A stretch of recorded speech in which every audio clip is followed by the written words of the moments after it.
if you're just joining us, Sharonda and I are joined by independent filmmaker Jurian Isabelle and creative genius Toya Poplar. So Jurian is going to share some information with us that's really going to help us on this creative journey when you are recreated. Mm-hmm. So, well, when I first started doing videos, because I started doing film and then I fell into doing music videos. Okay. And so I love pop culture, of course.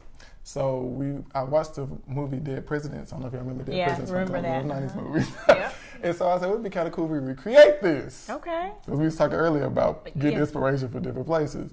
So we, implemented it, and it was a few things that were signaturely ours in the music video. So they uploaded on this site called WorldStar, where they put all the hip hop videos. Yeah, okay. And so probably like 3 to 4 months later, we go on there. The video gets massive play. Like people, it goes. I guess this was like back in 2012, so it goes viral in those days. Okay. And so we go back on there a month later, and they was like, "Hey, and I think I was at the gas station pumping gas." And somebody said, "Oh, I love your videos." I was like, he said, "Did you see?" I'm not gonna say the artist's name, but they weren't from here. They were like a pretty big independent artist at the time. They're like, "Did you see that new video?" And I was like, "No, is it good? Like, send me the link. I want to check it out." And he was like, "No, it's like y'all video." I was like, "What?" At first, it didn't register. It was like, "What do you mean it's our video?" So we go on there, and it's like scene for scene, like start, intro, sound effects, like words. Goes into like the setup scenes exactly the same. I mean, it's like, so it and is it's not the film. Like when you watching, or we talking about authentically yours. Yes. Like you take it and you flip it. It was our flip without no extra flip. Are you kidding me? Wow. So but that was like the first time it happened, and I was kind of like, the first time it happens, you kind of get like somebody sucker punched you in the jaw. But then after that, you kind of realize like, okay, the industry you're in, especially if you're independent coming up, not everybody has the level of creativity that you may have. Right. And so you have people that may have more money than you may have, or may have more resources than you may have, but they don't have the creativity. So they, especially people in the higher up you go, it seems like the less creative, less creative people are. So they reach back and they pull and borrow, and you see it here all the time about independent artists getting their intellectual property taken or replicated some type of way. But it's part of it. There's no way you can be in the entertainment industry or any type of creative industry and not feel that to some degree if you're successful in what you're doing. It's just no way to get around it. It's absolutely no way to get around it. It's no way to stop it. There's no way to, you can't copyright an idea, or you can copyright a style to an extent, but even with art and those type of things, you still have to take the court and fight, and you might not win. Right, exactly. So you may know, and the other person may know, but then it's like, well, how do I get, compensated for it? And you may or may not. So you can't really get hung up in that aspect of it. You just have to stay focused, I feel like, on like we're saying, the why. Yeah. Why are you doing what you're doing? Yeah. And, just stay in that and not get too distracted left or right with what you're doing. That's good.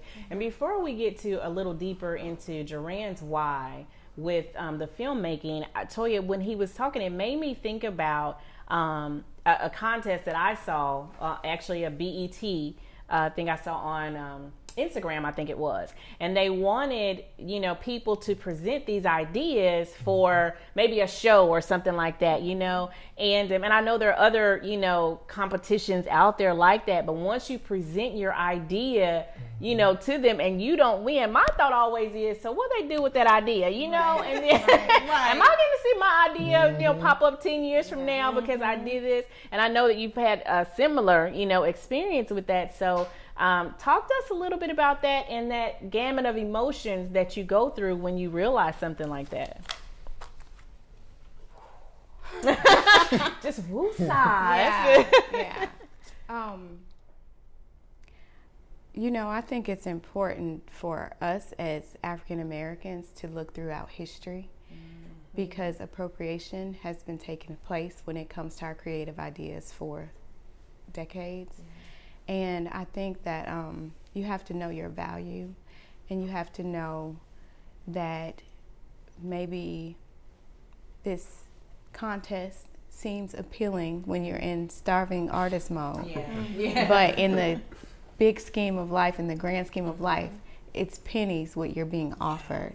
And so ask yourself what that is worth. If you're a person who is confident that where that idea came from, plenty more exists, and you just want to do it just for the fun of it, that's one thing. But if you feel like this is your baby, this is, you know, the thing that so aligns with your life that it might devastate you if you release that, then that's something that you may not want to enter into.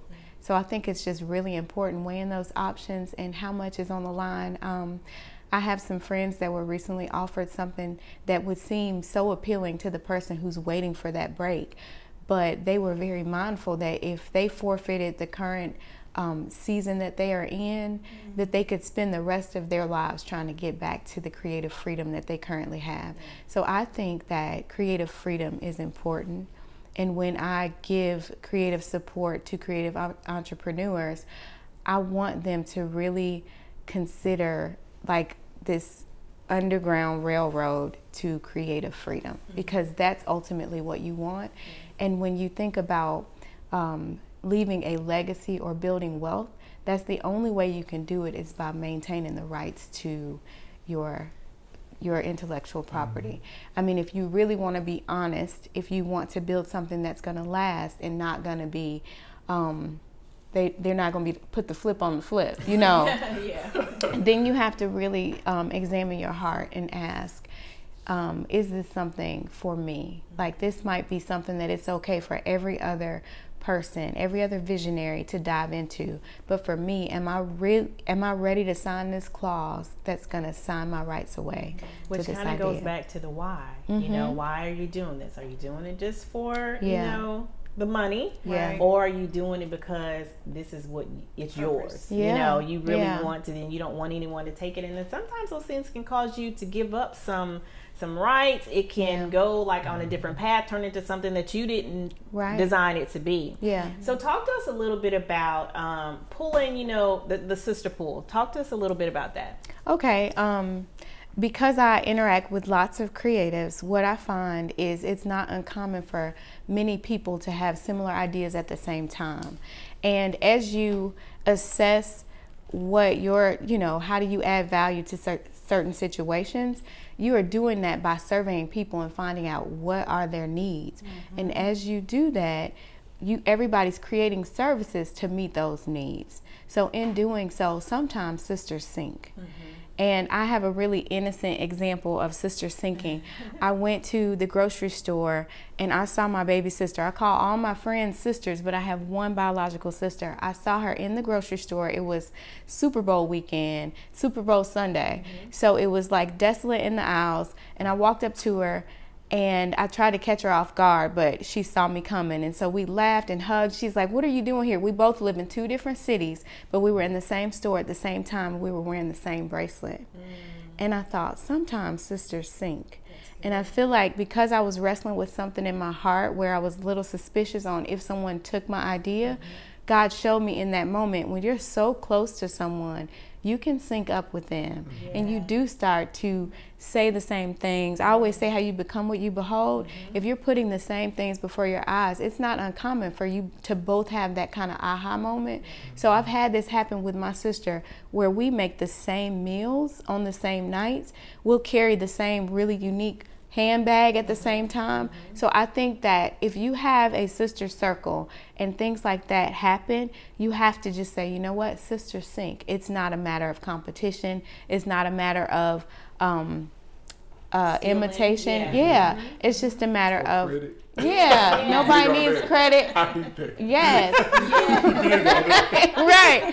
And so so that's just really important. And I've been meditating on 1 Corinthians 13 just to remain a clean stream, how love puts up with anything.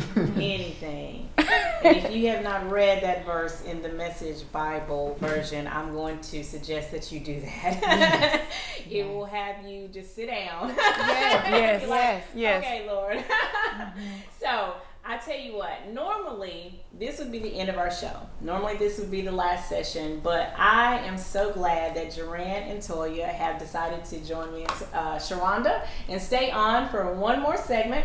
So when we come back, we're going to talk about the new film that the Isabelle Brothers Studio has created, and we're going to talk about Save Our Sons Diversity Dinner and the collaboration that's coming next.